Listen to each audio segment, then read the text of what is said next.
ഹെബീബ്സ് നമ്മൾ രേഖാചിത്രം കണ്ടിരിക്കുകയാണ്. നൈസ് പടം ഗൈസ്, നൈസ് പടം, ഒന്നും പറയാനില്ല. ആദ്യം തന്നെ പറയട്ടെ, ഞാനിവിടെ നമ്മുടെ അടുത്തുള്ള ഒരു തിയേറ്ററിൽ പോയാണ് കണ്ടത്. രാത്രി 9:30 ഷോ, ഇന്നലെ രാത്രി 9:30 ഷോയ്ക്കാണ് കണ്ടത്. ഈ ഒരു പടം കണ്ട് പുറത്തിറങ്ങുമ്പോൾ എനിക്ക് കംപ്ലീറ്റ് സാറ്റിസ്ഫാക്ഷൻ തന്നൊരു പടമായിട്ടാണ് രേഖാചിത്രത്തെ എനിക്ക് പറയാനുള്ളത്. അതായത് കിഷ്കിന്ത കാണാവുന്ന സിനിമയ്ക്ക് ശേഷം ആസിഫ് അലി ചെയ്തൊരു അടിപൊളി പടം. ശരിക്കും ആ സാറ്റിസ്ഫാക്ഷൻ ലെവൽ അറിയണമെങ്കിൽ നിങ്ങൾ ഈ പടം കംപ്ലീറ്റ് ആയിട്ട് തിയേറ്ററിൽ പോയി കാണണം. സോ നമുക്കിനി ഇതിൻ്റെ ഒരു പ്ലോട്ടിനെ കുറിച്ച് നോക്കുകയാണെങ്കിൽ, ഒരു വർഷങ്ങൾക്ക് മുമ്പ്, അതായത് കാതോട് കാതോരോ എന്ന് പറയുന്ന സിനിമ നടക്കുന്ന സമയത്ത് ഒരു കൊലപാതകം നടക്കുകയാണ്. ആരും അറിയാത്തൊരു കൊലപാതകം. അപ്പോൾ ആ ഒരു കൊലപാതകം വർഷങ്ങൾക്ക് ശേഷം ഒരാൾ റിവീൽ ചെയ്യുകയാണ്. അങ്ങനെ അതിൻ്റെ പുറകെയുള്ള അന്വേഷണങ്ങളും ഒരു സ്കെൽട്ടൻ അതിൻ്റെ ഭാഗമായിട്ട് കിട്ടുകയാണ്. അതിനുശേഷമുള്ള അന്വേഷണങ്ങളാണ് ഈ സിനിമ പറഞ്ഞു വെക്കുന്നത്. ഈ ഒരു സിനിമ കംപ്ലീറ്റ് ഒരു സീറ്റ് എഡ്ജ് ത്രില്ലർ അല്ല, ട്വിസ്റ്റ് ആൻഡ് ടേൺസ് ഇല്ല. ആ ഒരു രീതിയിൽ കൺസിഡർ ചെയ്തിട്ടാണ് നിങ്ങൾ തിയേറ്ററിലേക്ക് പോകാൻ. അപ്പോൾ ഈ ഒരു സിനിമ എൻഗേജിങ് ആക്കുന്നുണ്ടോ എന്ന് ചോദിച്ചു കഴിഞ്ഞാൽ തീർച്ചയായും ആദ്യം തൊട്ട് അവസാനം വരെ നല്ല രീതിക്ക് എൻഗേജിങ് ആയിട്ടാണ് ഈ ഒരു സിനിമ കൊണ്ടുപോകുന്നത്. ഇതിനൊരു ഇൻ്റർവെൽ ബ്ലോക്കില്ല, അത് തന്നെ അതിൻ്റെ ഏറ്റവും വലിയ ഹൈലൈറ്റ്. ഇൻ്റർവെൽ ബ്ലോക്കിൽ സാധാരണ ത്രില്ലർ പടങ്ങൾ ഇൻ്റർവെൽ ബ്ലോക്കിൽ ഹൈ മൊമെൻറ്റ്സ് തരുന്നുണ്ട്. പക്ഷേ ഇത് ഹൈ മൊമെൻറ്റ്സ് ഉള്ള ഒരു ഇൻ്റർവെല്ലൊന്നും ഇല്ല. നമുക്ക് ജസ്റ്റ് വാഷ്റൂമിൽ പോകാനും എന്തെങ്കിലും ചായ കുടിക്കാനൊക്കെ പോകാനുള്ളൊരു ബ്ലോക്കിന് വേണ്ടി മാത്രം അവർ പോസ് ചെയ്തിട്ട് വീണ്ടും പടം തുടങ്ങുകയാണ്. അതൊരു വെറൈറ്റി അറ്റംപ്റ്റ് ആയിട്ടാണ് എനിക്ക് തോന്നിയത്. പിന്നെ ഇതിലെ പെർഫോമൻസുകളെല്ലാം എടുത്തു പറയേണ്ട സംഭവങ്ങളാണ്. കാരണം ആസിഫ് അലിയുടെ ആണെങ്കിൽ പറയേണ്ട ആവശ്യമില്ല. ആസിഫ് അലിയുടെ കാര്യം നമുക്ക് പറയേണ്ട ഒരു കാര്യമില്ല. കാരണം പുള്ളി നല്ലൊരു നടനാണ്. അത് പുള്ളി പണ്ടേ തെളിയിച്ചാണ്. പുള്ളിയുടെ ഇമോഷൻസ് ഒക്കെ കൊണ്ടുള്ള ഒരു കണക്ഷൻ ഉണ്ടാക്കുന്ന ഒരു പരിപാടിയൊക്കെ ഉണ്ട്.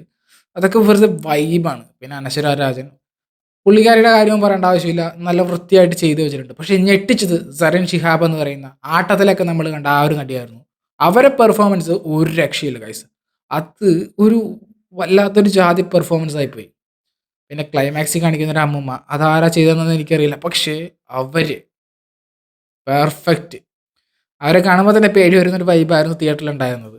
പിന്നെ മനോജ് കെ ജയൻ, അദ്ദേഹത്തിൻ്റെ പെർഫോമൻസും എടുത്തു പറയേണ്ട ഒരു സംഭവമാണ്. ആദ്യം തൊട്ട് അവസാനം വരെ പുള്ളിയും നല്ല രീതിക്ക് വൈബായിട്ട് ചെയ്തു വെച്ചിട്ടുണ്ട്. പിന്നെ സിദ്ദിഖ് തുടക്കത്തിലെ കുറച്ച് സീനെ മാത്രമുള്ള എങ്കിലും ആ ഉള്ള സീന് അടിപൊളിയായിട്ട് പുള്ളി ചെയ്തു വെച്ചിട്ടുണ്ട്.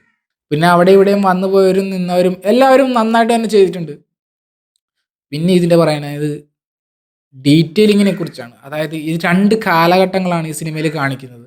ഇതിൽ ടെക്നിക്കൽ സൈഡ് നോക്കാനാണെങ്കിൽ AI വെച്ചൊക്കെ ഒരു ക്യാരക്ടറിനെ ഇവർ ഡെവലപ്പ് ചെയ്ത് വെച്ചിട്ടുണ്ട്. പക്ഷേ ഇത്രയും നാളും നമ്മൾ കണ്ട AIക്കാളും ബെറ്റർ 100% ബെറ്റർ ആയിട്ടുള്ളൊരു സാധനമാണ് ആ AI കൊണ്ട് ഇവർ ഉണ്ടാക്കി വെച്ചിരിക്കുന്നത്. കാരണം അതിലൊക്കെ ആ വിൻറ്റേജിൽ ഉള്ള ആ ഒരു നടൻ്റെ ലുക്ക്, എൻ്റെ മക്കളെ, ഓഹ്, അത് AI ആണെങ്കിൽ കൂടി എജ്ജാതി മേക്കിംഗ് ആണ് അവർ ഉണ്ടാക്കി വെച്ചേക്കുന്നത്. ഒരു രക്ഷയില്ലാത്ത സംഭവമാണ് ആ AI കൊണ്ട് അവർ ചെയ്തു വെച്ചേക്കുന്നത്. പിന്നെ പറയാനാണെങ്കിൽ ഇതിൽ ജഗദീഷ് ചേട്ടൻ ക്യാമിയോ ഉണ്ട്. അപ്പോൾ പുള്ളി 2 കാലഘട്ടത്തിലുണ്ട്. ഇപ്പോഴത്തെ ജഗദീഷ് ചേട്ടൻ്റെ സൗണ്ടും കഴിഞ്ഞ കാലഘട്ടത്തിൽ, അതായത് പുള്ളി സിനിമയിലേക്ക് വരുന്ന സമയത്തുള്ള പുള്ളിയുടെ സൗണ്ട് നമുക്കറിയാം. അപ്പോൾ ജഗദീഷ് ചേട്ടൻ പഴയ കാലഘട്ടത്തിൽ തൻ്റെ ഒരു ആരാധികയ്ക്ക് ലെറ്റർ എഴുതുന്ന ഒരു സീനുണ്ട്. ആ ഒരു സീനിൽ പുള്ളിയുടെ ഒരു വോയിസ് ഉണ്ട്. ആ കാലഘട്ടത്തിൽ പുള്ളിക്കുണ്ടായിരുന്ന വോയിസ്, അതായത് ഈ കാലഘട്ടം ആ കാലഘട്ടം കാണിക്കുമ്പോൾ വോയിസ് മോഡുലേഷൻ, അതൊരു രക്ഷയില്ല. അത് നമുക്ക് കറക്റ്റായിട്ട് മനസ്സിലാവുന്ന രീതിയിൽ നമുക്ക് കണക്റ്റ് ആവും. പടം ഫുള്ള് നമുക്ക് കണക്റ്റ് ആവും. ഇങ്ങനെയുള്ള കുറേ ഡീറ്റെയിലിങ് കാര്യങ്ങൾ ഈ പടത്തിലുണ്ട്. പിന്നെ ഇതിലെ മെയിൻ ഹീറോ ആയിട്ട് എനിക്ക് തോന്നിയത് ഇതിൻ്റെ സ്ക്രീൻ പ്ലേ. എൻ്റെ മക്കളെ, അത് എഴുതിയവർക്കൊരു ഹാറ്റ്സ് ഓഫ്.